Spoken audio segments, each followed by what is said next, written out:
La ministre de l'Éducation nationale et de l'alphabétisation, professeure Mariatou Kone, a procédé ce lundi 19 mai 2025 à l'ouverture d'un atelier international consacré à l'intégration de l'histoire générale de l'Afrique dans les programmes d'enseignement. Je voudrais saluer et féliciter l'UNESCO et le Bureau international de l'éducation pour leur engagement dans la mise en œuvre de ce projet dont les phases successives ont permis de disposer d'une banque de ressources pédagogiques en vue de faciliter la réécriture des programmes et des manuels scolaires prenant en compte l'histoire générale de l'Afrique dans l'enseignement primaire et secondaire.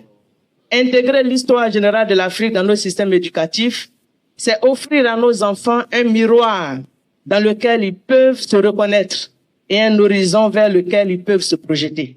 C'est un acte de justice et de responsabilité historique, une réconciliation avec notre passé et une promesse pour l'avenir. Mesdames et messieurs, les présentes assises seront l'occasion pour tous, particulièrement les enseignants, d'enrichir notre compréhension commune de l'histoire générale de l'Afrique et de faciliter son ancrage dans le programme éducatif. Cet événement, organisé en collaboration avec la session UNESCO Abidjan, a rassemblé enseignants-chercheurs, experts en éducation et représentants de nombreux pays africains. Le représentant de l'UNESCO Abidjan, Omar Diop, a rappelé que le projet de l'histoire générale de l'Afrique a été lancé en 1964 à la demande des États africains nouvellement indépendants. L'histoire générale de l'Afrique, achevée avec succès en 1999, reste à ce jour inaccessible au grand public.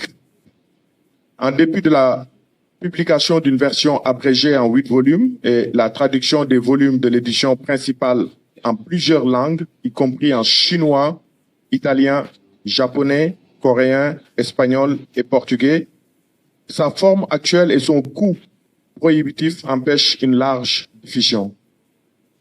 Bien que l'un des objectifs fixés au départ consiste à faire en sorte que cette histoire générale de l'Afrique serve de base à l'élaboration de manuels scolaires, de livres pour enfants, d'émissions télévisées ou radiodiffusées, elle n'est pas encore suffisamment exploitée. Très peu de manuels d'histoire ont réellement incorporé les aspirations de ce projet et l'enseignement de l'histoire en Afrique continue d'être eurocentrique.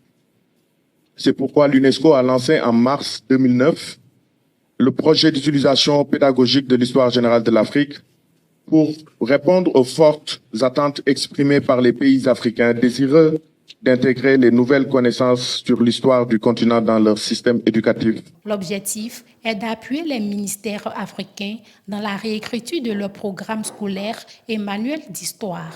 Cette initiative marque une étape décisive vers une réappropriation de l'histoire du continent africain.